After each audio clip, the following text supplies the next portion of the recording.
guys, and welcome to my last YA romance recommended reads. I did 3 other recommended reads. I did emotional, steamy, and chick lit romance reads. So this one is YA for all you YA fans out there.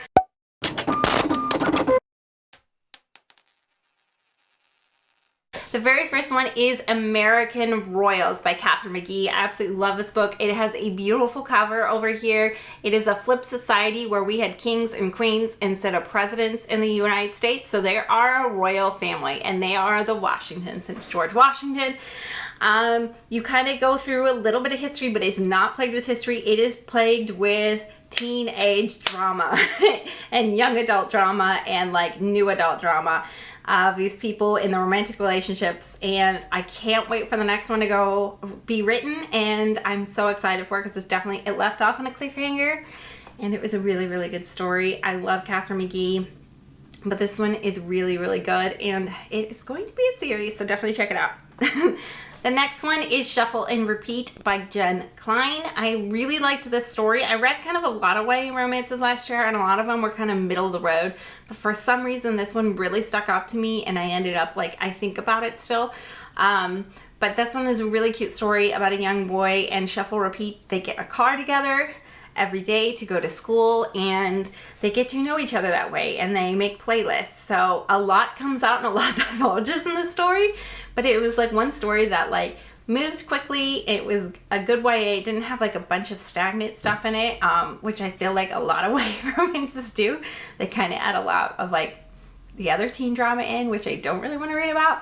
But I like this story. It's definitely good and cute, and if you're an adult, I think you would still like it. Because there's a lot of YA contemporary or YA romance I don't particularly like or don't connect with anymore, but this one I still really enjoyed the characters. So the next one is Splintered by A.G. Howard. This is a fantasy YA romance, and it is plagued by fantasy, but it's also plagued by romance. Romance is a big, will they, won't they kind of thing in this book. I really enjoyed it. It is highly more on the fantasy side where romance plays a littler side, but I really enjoyed this. I read it last year.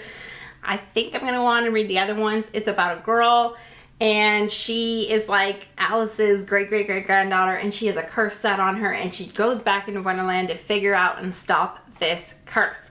But there's another guy who's very, very intriguing there, who she's been talking to her whole life, but then there's a guy she's known her whole life, and he's a best friend. You know, will they, won't they?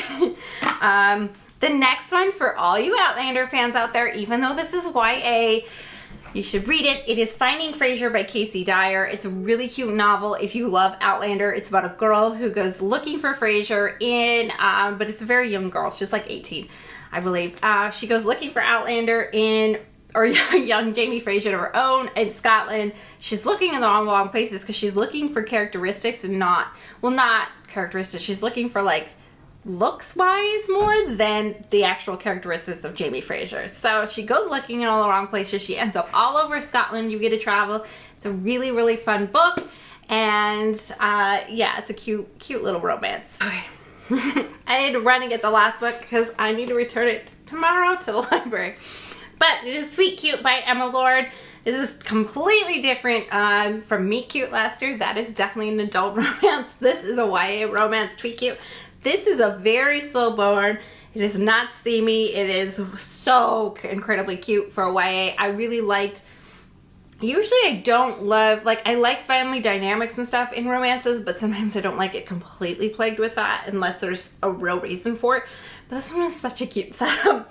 It's about a girl whose mom runs a burger empire and a boy whose parents run a deli. There is some drama going behind the scenes with their parents, which you don't really know about the whole story. You're kind of is there? But this girl helps her mom with tweeting about her burger empire. They live in New York City, obviously, the brick buildings.